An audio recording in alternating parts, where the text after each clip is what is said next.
3 minutes past the 9 o'clock hour. Welcome back to the KIX 96.5 morning show.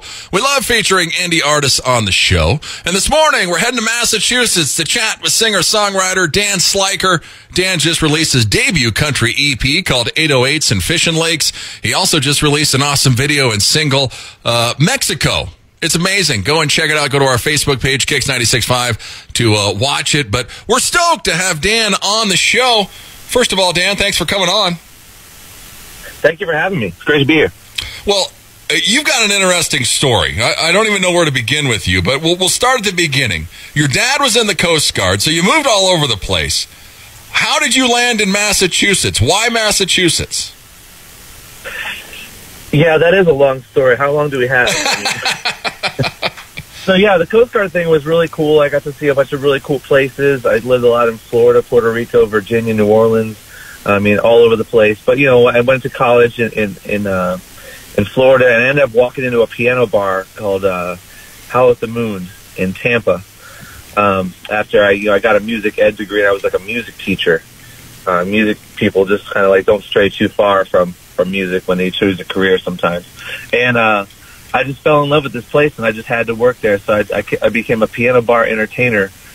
And then I've never been to the Northeast, and I came up here for like a wedding, and I just loved it. I just thought the mountains and the crumbling into the ocean and like the history, and like you could just like I can like drive to Plymouth Rock right now. It's like a 5-minute drive, and like that kind of thing. I just thought it was the coolest place, and I always wanted to live here. So from that point on, and Howl at the Moon ended up opening up a satellite,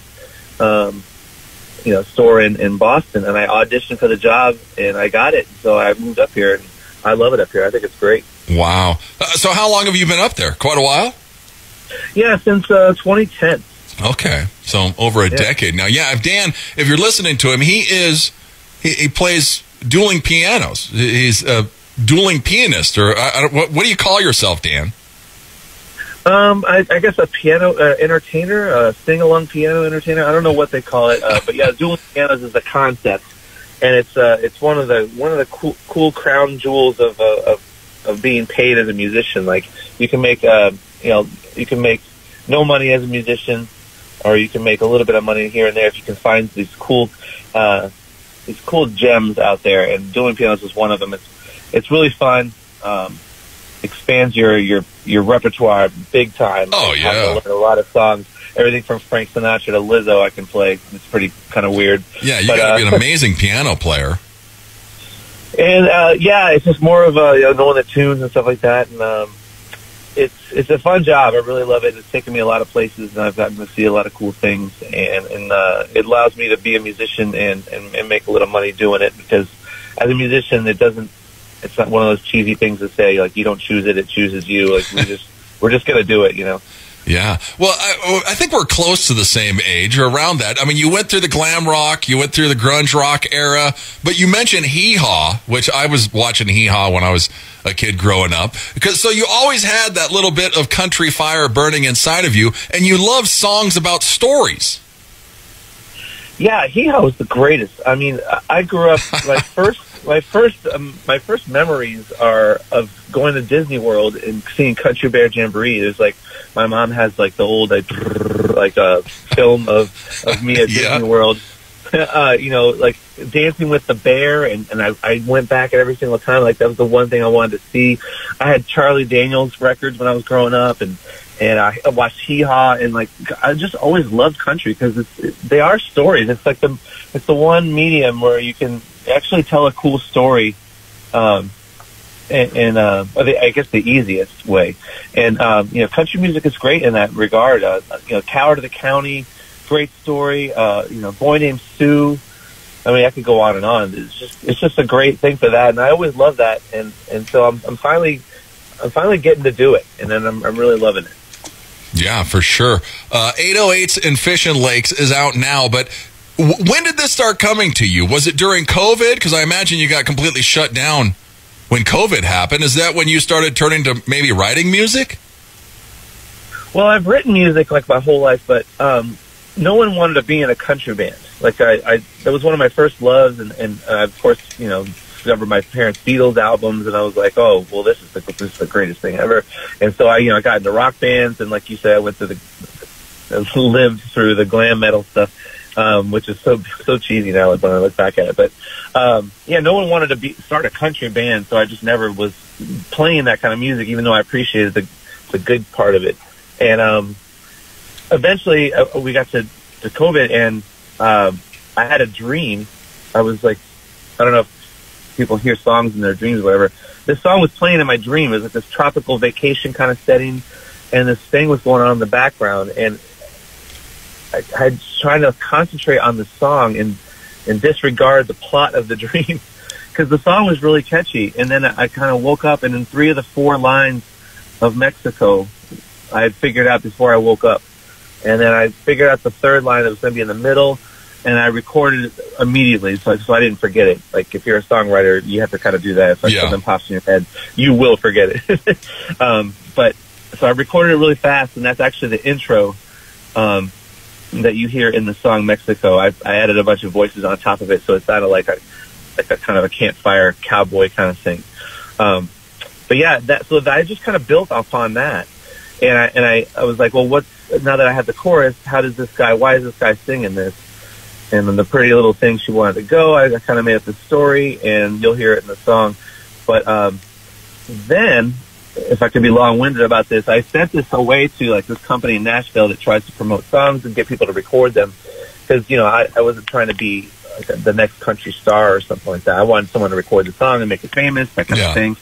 And they said, well, we really like the song, so write some more. I'm like, oh, okay. Well, it was COVID time, and we were in quarantine, and I wasn't working as a musician, so I just started writing country songs, and it was so fun. When you get a new passion or something like that, you discover, like, jigsaw puzzles, flying a kite, whatever you get into. Yeah, you go all in. Really get into it. Yeah, and I was all in. It was great. I wrote 6 of them during that period. It was great. Wow. Well, I'd imagine, if another artist listened to these, they're great songs, but it's kind of quirky towards your personality. So I don't know if somebody else could pull them off as well as you have, or I don't know. It's weird when you listen to them, because they're you, Dan. Well, I appreciate you saying that, and maybe I can use that as justification for why no one bought my songs. But yeah, I do like that storytelling thing. I love the silliness of the Country Bear Jamboree, and I had like a Ben Folds 5 phase when I was in the 90s, and I like how he kind of was just kind of like, I'm not going to be conventional, and that's the 808s and Fishin' Lakes is like a play on words of that one album, and I just like to be kind of, I don't know, not too serious when I write this kind of stuff, and I'm glad you picked up on that, and I appreciate it. Yeah, well, and there's country elements, there's bluegrass elements, there's rock elements, but the 808 means your beat machine, right, that you're using for the beats behind these songs?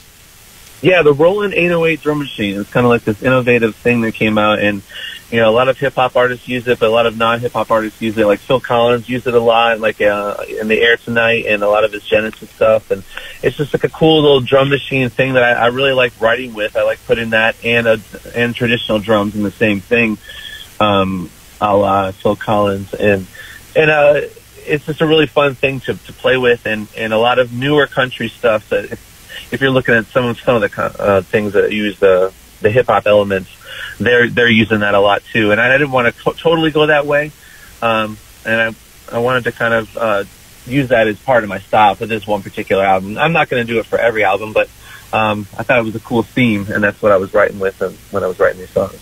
Yeah, go check him out, Dan Slyker. Go look him up. He's on Facebook as Slyker Dan. He's on Instagram, TikTok. 808s and Fishin' Lakes is out now. Go watch the video from Mexico. You're going to hear the song here in a minute. But yeah, all 6 of these songs came from either dreams or conversations with people.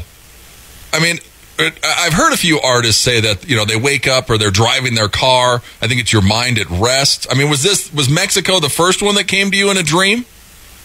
Yeah, the very first one. And then when I finished that, the guy said I needed another song, and so I went out to my front porch and I wrote the chorus for New Love.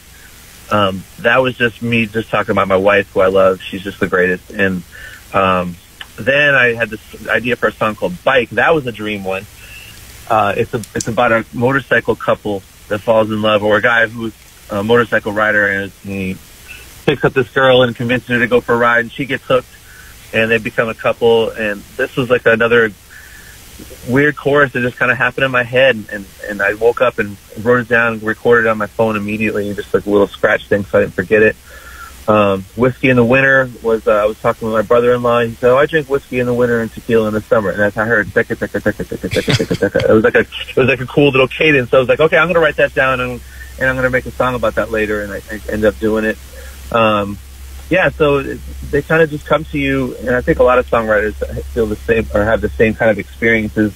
I don't think I'm unique in any way. Like something will pop in their head, and if it's catchy to them at the time, it's going to be catchy to other people. If it sticks in your head for a little while, they do something and write it down and they make a quick little recording, and that's what I do. I have a whole bank of these kind of like ideas, not just like melodies, but lyrics. Oh, this is a clever line, I'm going to write this down. And then when you go to write down a song or whatever, they kind of come together, and you can kind of draw from like a storyboard, and that's how I do it. Yeah, we just played Whiskey in the Winter. It's a great song, Whiskey in the Winter, Tequila in the Summer, for me. But the Mexico, let's talk about this for a second. The music video for Mexico is amazing. How did you get the idea? You have 4 daughters. Did they give you the idea? How did it happen? Yeah, I have 4 daughters, but I'd like to say that it was their idea, but actually I kind of thought of it. I thought of it a long time ago. I thought of it maybe last year sometime. I had released the song. I released the album Mexico, I guess, 808s and Fishin Lakes in February. Yeah, February. I released, but I officially released like in March. But I had the song out, as I told you before. I was trying to shop it to other people, so I had the song in my head for a couple of years, bouncing around, and I was like, this would be really funny to have someone literally act this out. There was this thing called literal videos where they just really, like, someone took a famous song and just to a T, like, literally acted out every single action and word, and it was cheesy in like a dad joke kind of funny way. But I was thinking that would be so funny, but then I would have to really make it cheesy because I didn't want to think I was doing that kind of thing. Yeah. So then I had this idea before the Barbie movie even came out, or I even heard about it coming out. What if I acted it out with like Barbies and stuff like that, and that'd be so funny. And then I heard about the Barbie movie coming out. I'm like, okay, I'm going to ride this synergy that they're going to create. The Hollywood people are going to create all the hype for me. So I timed it. I started like filming little scenes. I bought a bunch of Barbies. If anyone's tracking my eBay purchases, they're going to worry about me. But I bought a whole bunch of little miniature things, and I didn't spend a lot of money. It was like I think I did the whole thing for under $100. Bought like things at the dollar store, and there's a thrift store called Savers around here. I bought a bunch of Barbies and got the whole cast together, and it's kind of easy because the script was already written because the song was already written. I just basically acted out the scenes of the songs, and if you're a songwriter, you can think of songs. You can also think of like cool little things for your videos. And I just ended up putting it together. And then once I had all the scenes filmed, it was like I put it together in an hour on my phone. Technology is amazing, and I'm proud of it. And I synced it up and released it the week before the Barbie movie was coming out. And I hope people look at it and know that it's supposed to be silly, and look at it with my kind of sense of humor lens. Yeah, no, I laughed out loud 3 or 4 times watching it. The hand going down for the credit card, the pulling out the bikini top. I mean, the bartender, the lucky fellow going this week, and all the dolls look over at him. Oh yeah, it's my nephews are into like superheroes and stuff, so I had to put in like a little twist there with that. Yeah, Captain America's in there. There's a couple cameos in it, but. Sure. Yeah, it's just the song's great, and then the video just makes it even better. I mean, it just puts the cherry on top for Mexico. You can go to our Facebook page, KIX 96.5, or go look up Dan, or just go to YouTube and type in Mexico Dan Slyker, and it'll come up. I like at the end, you give the explicitive, and then now I'm going to Mexico. I miss my best friend's wedding. I'm bad at Spanish. If you listen real close, that made me laugh.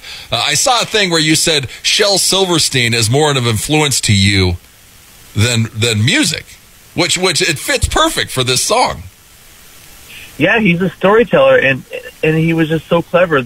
I didn't like reading. I hated reading. My mom tried to get me growing up, and I would not read anything. But I loved reading those things because they were so clever, and they went along with like the story songs that I liked. He wrote for a lot of people know that who are country fans listening to you guys, but he wrote Boy Named Sue. He wrote the Johnny Cash classic, Boy Named Sue. And he has all these books, and I just read all those poems, and they were just clever to me. And I think that's what gave me my my wanting to write these kind of things. Yeah. What are you as crazy around your kids? I mean, are your daughters like, here goes dad again? I mean, what do they think? They are great supporters. They really love it. They actually they helped me with the wardrobe. They're like the wardrobe consultant. But I had this bag of like big, huge, like picture like a grocery bag size of Barbie clothes, and I had these naked Barbie dolls that I bought at a thrift store. And I was like, this is the video. They knew the song well because I played it for them even before it was released. They got to hear stuff, and I got to run stuff by them, and they really love it. They're like, okay, we're going to help you dress the dolls, because I really wanted their opinion on that. I'm not skilled in that area. And they help with wardrobe. Like, okay, this is going to be the first date scene. This is going to be the airport scene. This is what they're going to be dressed at, because they're going on vacation. They're going to be you're going to be dressed like this. And so I was like, I really appreciated their help in that. And yeah, they're a great support system. I really love them. Yeah, that's awesome. It's amazing video, amazing EP. Go and check it out. 808s and Fishin Lakes. Dan Slyker. It's out now. Your wife Heidi, is she a singer? Yeah, she is actually the boss where I work. She's a dueling piano player too. She's the entertainment director at Howl at the Moon, and that's where we met. And she's amazing.